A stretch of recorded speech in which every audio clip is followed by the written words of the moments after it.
এটা একটু দেখেন ভাই, আপনাদের তো অনেকেরই সময় নাই প্রবাসীদের কথা শুনবার জন্য। আমি আজকে প্রবাসীদের প্রায় 2 কোটি প্রবাসী রয়েছে। কেউ কেউ অনেক ভালো আছে, ভালো ভালো দেশে আছেন, আবার কেউ খুব ছোটোখাটো গরিব দেশে আছেন। কিন্তু আমার দেশের প্রতিটি, আমার ভাই বলুন, আমার যারা বন্ধুরা রয়েছে, আমার পরিচিত স্বজনরা রয়েছে, তারা কিন্তু প্রবাসে বিভিন্ন দেশে, এই গরিব দেশে থেকেও তাদের মাথার ঘাম পায়ে ফেলে তারা বাংলাদেশকে কিভাবে অর্থনৈতিকভাবে সমৃদ্ধি করা যায় সেই কাজে নিয়োজিত রয়েছেন প্রতিনিয়ত প্রতিদিন। এই কাগজটি হলো আরব আমিরাত বা দুবাই বলুন, ইউনাইটেড আরব এমিরেটস যেটাকে বলি আমরা, আরব আমিরাত, সেখানে থাকা এক প্রবাসীর এই কাগজটি। সে বর্তমানে সেখানে কোনো ধরনের ভিসাহীন অবস্থাতে রয়েছে। কারণ হলো তার যে ভিসা রিনিউ করবার জন্য, শেষ হয়ে গেলে রিনিউ করবার জন্য যে প্রসেস রয়েছে, সেখানে বাংলাদেশিদের মানে গড়ে বাংলাদেশিদের ভিসা রিনিউ হচ্ছে না, রিফিউজড আসছে। আপনার দেখুন এখানে লেখা আছে রিফিউজড। এই লোকটি কী করবে সেখানে? এরকম হাজারো, প্রায় 12 লক্ষ প্রবাসীরা, বাংলাদেশিরা শুধুমাত্র আরব আমিরাতে আছে। দুবাই থেকে শুরু করে যে কয়েকটা সংযুক্তি দেশ রয়েছে, ছোট ছোট শহর রয়েছে, এই শহরগুলিতে প্রায় 12 লক্ষ মানুষ বসবাস করে সেখানে। দ্বিতীয় বৃহত্তম দেশ বাংলাদেশিদের জন্য, দ্বিতীয় বৃহত্তম বেশি বাংলাদেশি যে দেশটাতে থাকে সেটা হলো আরব আমিরাত, প্রথম হলো সৌদি আরব। সৌদি আরবও একই অবস্থা শুরু হয়ে গেছে। সবাই রাস্তায়, এই অবস্থায় যারা পতিত হচ্ছে, তারা সবাই রাস্তায় হাঁটছে আর কান্না করছে। তাদের ব্যাপারে আমাদের সরকারের পক্ষ থেকে ন্যূনতম কোনো দরদ বা ব্যবস্থা নেওয়া হচ্ছে না। বর্তমান বিএনপি সরকার, আমাদের জনাব তারেক রহমানের অধীনে যে সরকারটি রয়েছে, কিছু অনভিজ্ঞ লোকজনের কাছে প্রবাসীদের দায়িত্ব দিয়ে রেখেছে। তারা কিছুই জানে না, তারা না জানে ভাষা, না জানে ইংরেজি, অন্তত আন্তর্জাতিক যে কমিউনিকেশন করবার জন্য যে ল্যাঙ্গুয়েজটা রয়েছে সেটাও জানে না, তারা না জানে বিদেশি ভাষা। এই ধরনের লোকজনের কাছে আপনি গুরুত্বপূর্ণ একটা মন্ত্রণালয়কে দিয়ে রেখেছেন, যারা এই ধরনের সমস্যা নিয়ে, যাদেরকে পাওয়া থাক দূরের কথা, ওইসব দেশে, আমাদের যে দেশের এম্বাসি রয়েছে, সেসব এম্বাসিতে যারা কর্মরত রয়েছে, এদেরকেও পাওয়া যায় না। এরা কুকুরের মতো ব্যবহার করে গেলে, যতটুকু শুনেছে, ওদের এম্বাসির কাছে যদি এই ধরনের প্রবাসীরা যারা বিপদে আপদে আছে, তারা যদি যায়, তাদের সাথে কুকুরের মতো ব্যবহার করে, এবং তারাও জানে না কি করবে। কারণ তারা নিজেরাও জানে না যে বিদেশি যেসব দেশে থাকে সেসব দেশের আইন কানুন কি, এই পরিস্থিতিতে পড়লে কিভাবে আমাদের দেশি ভাইদেরকে সহায়তা করবে, এই সম্পর্কে কিছু জানে না। ক্যান্সেল হয়ে যাচ্ছে যারা আরব আমিরাত থেকে দেশে আসছে। আর মালয়েশিয়া নিয়ে এবং সৌদি আরব নিয়ে, আরও অন্যান্য দেশ নিয়ে আরও অনেক কথা আছে। আমি কথাগুলো বলছি, প্রিয় বন্ধুরা, আপনি একটু পারলে শেয়ার করবেন। কারণ আমাদের দেশের এই অর্থনীতির চাকাটাকে যারা ধরে রেখেছে প্রবাসীরা, তাদের এসব এই কমন কথাবার্তা ভালো লাগে না। এগুলো শুধুমাত্র অলংকারী কথাবার্তা। আসলে প্রবাসীদের পক্ষে কেউই কাজ করেনি, এই সরকারও করছে বলে মনে করছে না। কারণ হলো তারা অনেকেই বলছে যে আমাদের জীবনে এত বড় বিপদ আর কখনো আসেনি, এই মুহূর্তে যে বিপদ রয়েছে, কিন্তু সরকারের পক্ষ থেকে কোনো ব্যবস্থা নেওয়া হচ্ছে না। এখন তারা ভয়ে বাংলাদেশেও আসতে পারছে না, কারণ বাংলাদেশে আসলে তো তাদের একটা ভ্যালিড ডকুমেন্ট লাগবে, সেই ডকুমেন্টটাও তাদের কাছে নাই। যারা বাংলাদেশে আসছে তারাও ব্যাক করতে পারছে না, কারণ তাদেরও ব্যাক করবার জন্য যে ভিসা প্রয়োজন, সেই ভিসাও নাই। আমার কাছে অনেকেই আমার কাছে যোগাযোগ করেছে, দয়া করে যাতে তাদের পাশে একটু দাঁড়াতে পারি।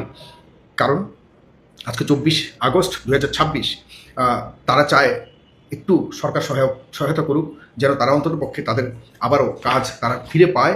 সরকারের বৈদেশিক সরকার প্রধানের সাথে বা বৈদেশিক সরকার প্রশাসনের সাথে যোগাযোগ করে দ্বিপাক্ষিক একটা স্পেশাল মিটিং করে তাদেরকে একটু পুনর্বাসনের ব্যবস্থা করার জন্য তারা আমার কাছে অনেকেই শত মেসেজ পাঠিয়েছে। প্রিয় বন্ধুরা, তাদের অর্থ দিয়ে আমি এই যে আরামে বসে আছি, তাদের অর্থ দিয়ে চলি, এই কথাটি বারবার মনে রাখতে হবে। 24 পরবর্তীতে বা 24-এর আন্দোলনে প্রবাসীদের যে অংশীদারিত্ব রয়েছে, অংশগ্রহণ রয়েছে, সেটিকে আমরা সরাসরি প্রত্যাখ্যান করেছি। তাদের সাথে বেইমানি করেছি, তাদের সাথে প্রতারণা করেছি। কোনো দেশের প্রবাসীরা বলতে পারবে না যে এই পরিবর্তিত সরকারের কাছ থেকে তারা কোনো ধরনের সাহসিকতা, সহায়তা বা কোনো ধরনের সহযোগিতা পেয়েছে। এটি জনাব তারেক রহমান, আমি জানি আপনি হয়তো আপনার কাছে সব কিছু যায় না, আমি এটাও বলবো না যে আপনি সব কিছুর মধ্যে হস্তক্ষেপ করবেন। আগের মতো দেশ আমি চাই না চলুক। আপনি যাদেরকে দায়িত্ব দিয়েছেন তারা কতটুকু তার দায়িত্ব পালনের সক্ষম, যোগ্য, সেটিকে বিবেচনা করবার কিন্তু দায়িত্ব আপনার। কারণ আপনি মন্ত্রী বসান, আপনি প্রতিমন্ত্রী বসান, আপনি বিভিন্ন ধরনের বড় বড় মানুষদেরকে বসান, আপনি অ্যাম্বাসেডার নির্দিষ্ট করেন। সুতরাং আপনার দায়িত্ব এখানে সবচেয়ে বড়। সে কারণে আমি বলছি, মাননীয় প্রধানমন্ত্রী, আপনি এই বিষয়টি যদি লক্ষ্য না রাখেন, দেখেন বাংলাদেশ থেকে বাংলাদেশের সোর্স অফ ইনকাম কি? গার্মেন্টস সেক্টর, আর হলো এই প্রবাসীদের ইনকাম। গার্মেন্টস সেক্টর গত কয়েকদিনে অনেকগুলি গার্মেন্টস বন্ধ হয়ে গেছে, যতটুকু শুনেছি। এর ভিতরে যদি আমি মনে করি এটি স্বাভাবিক বিষয় নয়, এর ভিতরে অন্য কোনো কারণ রয়েছে। এখনো পর্যন্ত অনেকে চায় আপনি অর্থনৈতিকভাবে বিপদে পড়ুন। আপনি অর্থনৈতিকভাবে বিপদে পড়লে পরে এই দেশে আরেকটা ক্যাওস তৈরি হবে, সেই ক্যাওসের সুবিধা নিয়ে হয়তো আপনাকে বিপদে ফেলতে চাইবে। এই বিষয়গুলিকে ভাববার জন্য আপনার সেরকম লোকজন আপনার আশপাশে নাই।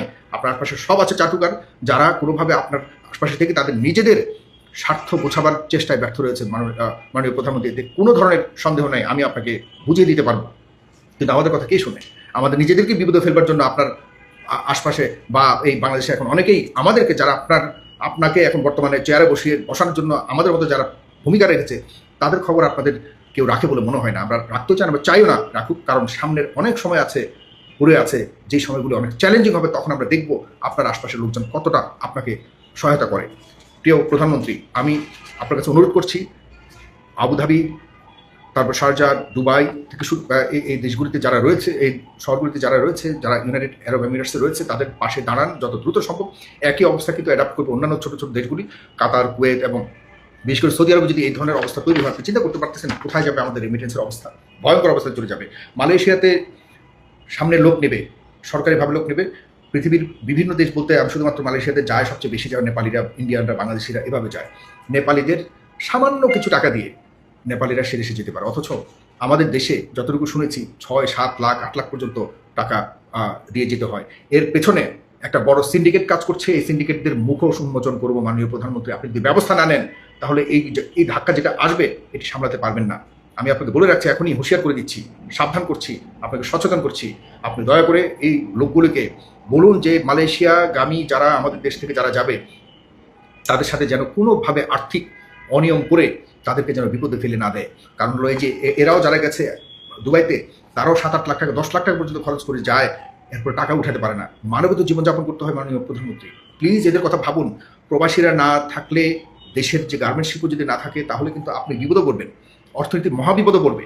এই অর্থনৈতিক মহাবিপদে পড়লে আপনি বুঝতে পারতেছেন, বিদ্যুৎ নাই, গ্যাস নাই, অনেক কিছুর মধ্যে কিন্তু আপনি অলরেডি জড়িয়ে যাচ্ছেন। আমি আপনার একজন খুব কাছের শুভাকাঙ্ক্ষী হিসেবে আপনাকে অনুরোধ করছি, আপনি এগুলিতে মনোযোগ দিন। সরাসরি মালয়েশিয়াতে লোক যাওয়ার বিষয়টি আপনি সরাসরি হস্তক্ষেপ করুন। কোনো সিন্ডিকেট কাজ করতে পারবে না, সিন্ডিকেটের ঠ্যাং ভেঙে দেওয়া হবে আল্লাহ যদি বাঁচায়। আপনি খালি আমাদেরকে সুযোগ দেন। আমি কাজে কোনো কিছু করার জন্য বলছি না, এদের বিষয়গুলি সামনে আনার জন্য সুযোগ দিন। আমি চাই আপনি জানুন, সেই অনুযায়ী আপনি কাজ করুন এবং আপনি ব্যবস্থা নেবেন। এবং স্বত্বভোগী যতগুলি এজেন্সি নামে দালাল আছে, আপনার যারা কাজগুলি আনে সরকারিভাবে এই মন্ত্রণালয়ের মাধ্যমে, তাদেরও একটা বিশাল সিন্ডিকেট রয়েছে। তারা কিন্তু কাজ বিক্রি করে মাঝখানে তারা কমিশন খায়। সেই কমিশনের অঙ্ক কিন্তু হাজার হাজার কোটি টাকা। আপনি আর এই অভাগা সরল সোজা গ্রামের মানুষগুলিকে আর এভাবে বিক্রি করবেন না, বা বিক্রি করার জন্য সুযোগ দিয়ে না, দয়া করে। আমি লেগে আছি। প্রবাসী ভাইরা যারা দেখছেন, শেয়ার করুন। আমি আপনাদের পাশে আছি, যেভাবে সবসময় ছিলাম। আপনাদেরকে কখনোই মূল্যায়ন করেনি, মূল্যায়ন করতেই হবে। সেই অবস্থাতে যাওয়ার জন্য আপনাদের ঐক্যবদ্ধ হতে হবে। ঐক্যবদ্ধ শক্তি যদি আপনারা হন, আপনারা যে কী করতে পারেন সেটি আপনারা 24-এ দেখিয়েছেন, সামনেও দেখাবেন ইনশাল্লাহ। সেজন্য যা কিছু করণীয় করবো। আপনাদেরকে নিয়ে আর কেউ যাতে আপনাদের মাথা বিক্রি করতে না পারে, আপনাদের চেতনাকে, আপনাদের দরদকে, আপনাদের দেশের প্রতি ভালোবাসাকে যাতে আর কেউ পুঁজি করে আপনাদেরকে বিভ্রান্ত করতে না পারে, সেজন্য সেদিকে আপনারা লক্ষ্য রাখবেন। আমি আপনাদের সাথে বহুবার কাজ করতে চেয়েছি, আপনাদের পক্ষে বহুবার কথা বলেছি, কিন্তু যখন দেখি যে আপনারা বিভ্রান্ত নিজেরা, তখন বারবার পিছিয়ে আসছি যে না, আপনাদের সাথে কাজ করা সম্ভব না। আমি বারবার যখন আপনাদের বিপদ আসে, তখনই আমি কিন্তু কথা বলি। হ্যাঁ, আপনারা স্বীকার করেন না করেন, আমি কথা বলি, সবার আগে কথা বলবার চেষ্টা করি, কিন্তু আপনারা আবারও এই বিপদ কেটে গেলেও সব কিছু ভুলে যান। এই চরিত্র থেকেও আপনাদেরকে বেরিয়ে আসতে হবে। আপনারা একে অপরের পাশে দাঁড়ানোর জন্য চিন্তা করুন। ইনশাল্লাহ আপনাদের পাশে থাকবো। ভালো থাকবেন সবাই। আসসালামু আলাইকুম।